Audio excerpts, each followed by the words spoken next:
Agora, por que se mantém um projeto open source? Porque existe uma economia ao redor dele. Seja por contato que você faz com outros desenvolvedores, te abre porta, né? E permite também uma economia paralela a ele. Não o open source. O open source não te dá retorno nenhum. O open source te dá dor de cabeça.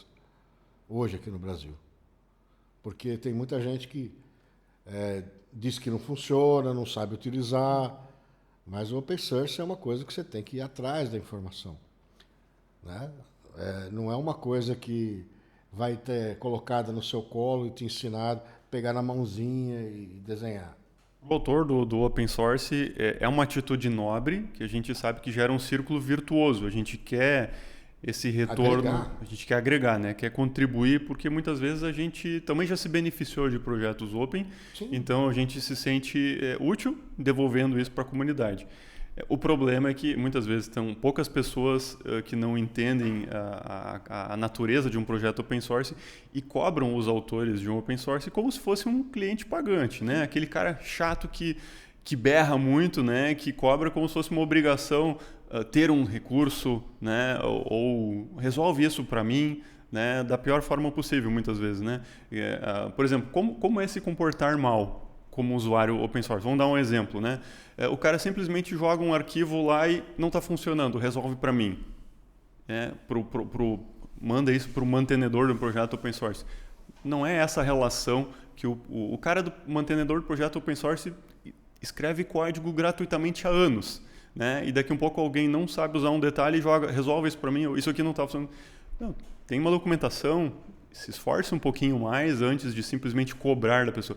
Pensa que no outro lado a pessoa já está trabalhando gratuitamente há muitos anos fazendo algo para o teu bem, né? Então, como a gente se comporta, né, sendo usuário de open source? Em primeiro lugar, estuda bastante, estuda a documentação, tenta de todas as formas antes de perguntar. E na hora de perguntar, verifica se realmente é um bug, porque na maioria das vezes não é bug. Não, um comportamento ruim é que a pessoa já entra muitas vezes abrindo uma issue, dizendo que tem um erro lá dentro, ele não viu o que era, que nem o cara abriu uma issue falando sobre uma falha de chave IDH, que é referente ao certificado digital.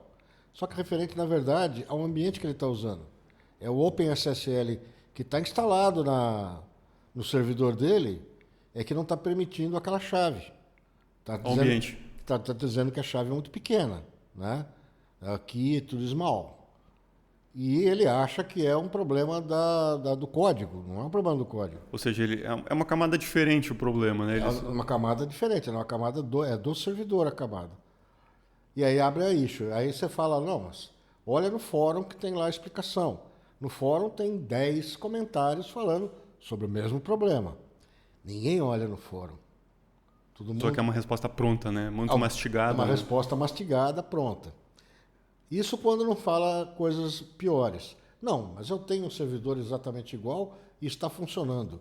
Este aqui não está. O problema está no seu código. Como? Se já está funcionando, não tem a prova que o problema está no código. Mas acontece isso. É lógica, ali é um problema de lógica. A lógica dele é estranha, né? Mas aí que tá. Alguns desenvolvedores aí, não estou falando só de PHP, de outras linguagens, outras tecnologias também, alguns não se preocupam com a infra, com o sistema operacional, deixar atualizado. DevOps. Então, eles pegam ali, por exemplo, o NFPHP, baixam lá no servidor deles, colocam e deixam funcionando. Aí um dia deprecia uma função lá do OpenSSL no servidor, ou o servidor é de anos atrás, para de funcionar e acaba achando que o problema do projeto. Então tem muito lá no grupo do NFPHP, inclusive no fórum do Google, né, que é muito utilizado aí pelo Brasil todo, tem muitas pessoas que se deparam com problemas desse formato. Problemas de certificado, com faltas de cadeia de certificação. Sim. Então, assim, muitas coisas não são referentes à lib do NFPHP. Mas sim a certificado, a própria infra do teu servidor. Exato, comigo também acontece, como desenvolvedor de framework. A pessoa diz, olha, aqui está dizendo que o módulo não existe, esse módulo, essa extensão de conexão com o banco de dados X. Pois não está instalado o driver para o banco tal. Mas né? daí, Pablo, como é que eu instalo? PTGet install, né?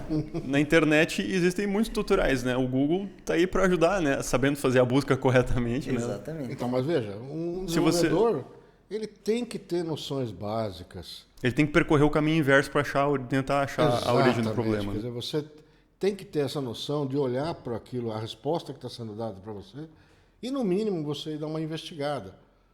E não ir e abrir uma chamada. Isso é ser um desenvolvedor, porque se eu sempre depender de um guru dar uma resposta pronta para mim, isso é muito limitante, né? A pessoa não consegue... Você é um usuário, não é o desenvolvedor, pontos, né? O guru uma hora vai faltar. Lembra-se disso.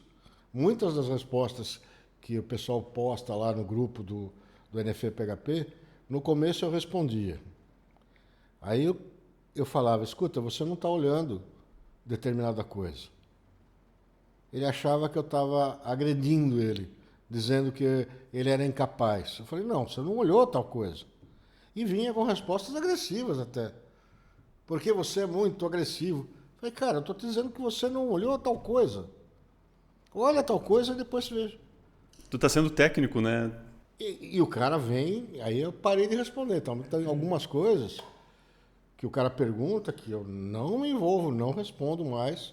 E os autores, eu acompanho muitos projetos de fora do país, os autores de projeto open source de fora do país são muito mais estritos nas respostas do que muitas vezes nós. Sim, assim e deu. Ou o cara coloca uma issue que não faz sentido. Isto não é um conteúdo típico para uma issue. Exatamente. Fechada. Pronto. Ou seja, lá fora do país o pessoal é muito mais seco do que a gente, muito mais estrito nas respostas. Ou muda de assunto na issue, aí fala, abre o outro porque essa aqui e às vezes bane o cara, que abriu, porque ele não leu as regras de conduta do que pode ser aberto como registrado como problema. Né? Eu não sei como é que é o teu fórum, mas o meu fórum as pessoas não sabem perguntar. Eles aproveitam uma pergunta que está falando sobre CTE, por exemplo, e faz uma pergunta Off-topic. de NFCE. Off-topic, né? Exatamente. É um off-topic. E acaba confundindo, porque mesmo depois você vai procurar alguma resposta, como tem essa coisa toda misturada... É ruim, bem ruim. É horrível para até para o indexador, né? Achar dentro do fórum o tópico que responde a pergunta tal.